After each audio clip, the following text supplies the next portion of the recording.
Cosy कुकमध्ये तुम्हा सर्वांचं परत एकदा स्वागत आहे। आज मी चिकनची भाजी बनवणार आहे, पातळ रसा।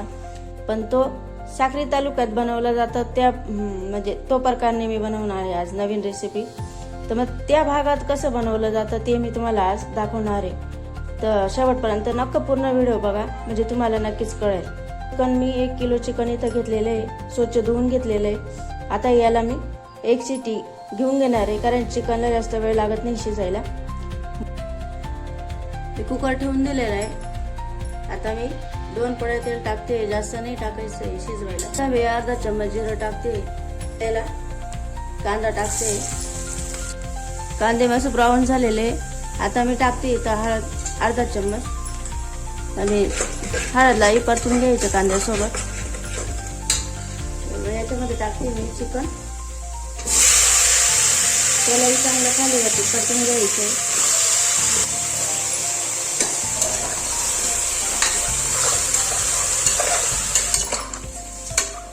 आणि याला 5 मिनिटं असेच ठेवायचं।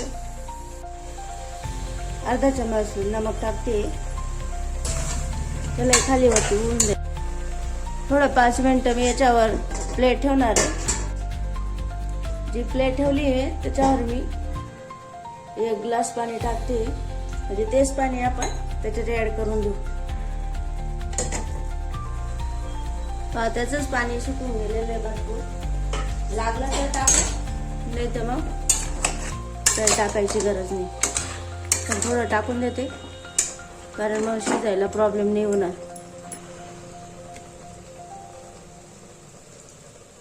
आता मी इथं थोडंसं पाणी टाकते।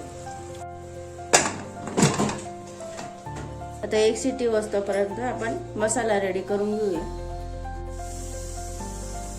इथं मी घेतलेले मसाल्यासाठी 2 मोठे कांदे चिरून घेतलेले बारीक, अर्धी वाटी खोबरं घेतलेलं आहे किसून, आणि लसूण आहे 1 कांडी लसूण, आणि 2-3 अद्रकचे छोटे छोटे तुकडे घेतलेले। आता याला आपल्याला भाजायचं आहे, तव्यावर भाजून घेणार आहे।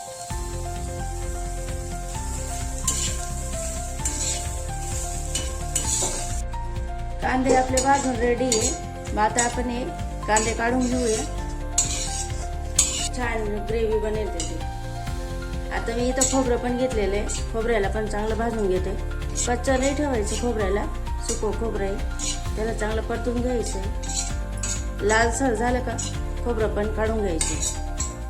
खोबरं पण झालेलं आहे आपलं, ते पण काढून घेते। हे लसूण अद्रक आहे, त्यालाही थोडं परतून घेते मी। आता आपण हे मसाले मिक्सरला काढून घेऊया, पेस्ट बनवून घेते मी याची। आपलं पातेलं ठेवलेलं होतं गॅसवर, आता ते गरम झालेलं आहे।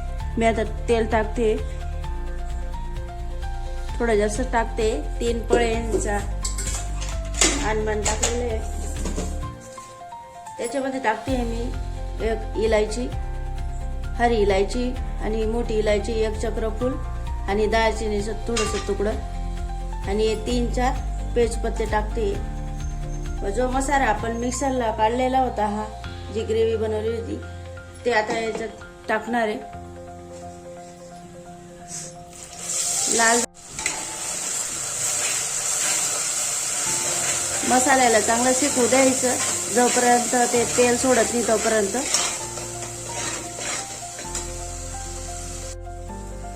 मसाला शेकत आलेला आहे आपला, आता त्याने तेल सोडलेलं आहे थोडंसं, पण परत एकदा अजून परतून घेऊया, म्हणजे अजून थोडा कच्चा असेल तर तो पूर्ण शिजून जाईल। आता मी इथं घेतलेले 2 चम्मच चटणी पावडर, लाल चटणी पावडर, 2 चम्मच गरम मसाला, आणि 3 चम्मच मी धना पावडर घेतले। आता आपण याच्यात मिक्स करून घेऊ।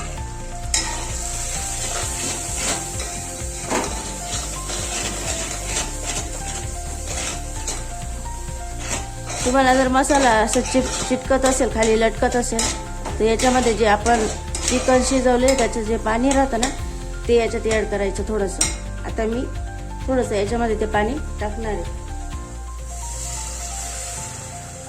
म्हणजे मसाला जळणार नाही।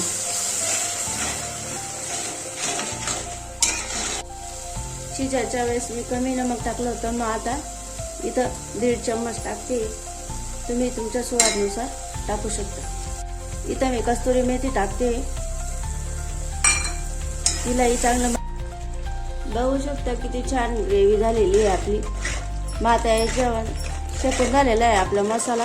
आता याच्यामध्ये आपण जे शिजवलेलं चिकन आहे ते टाकणार आहे।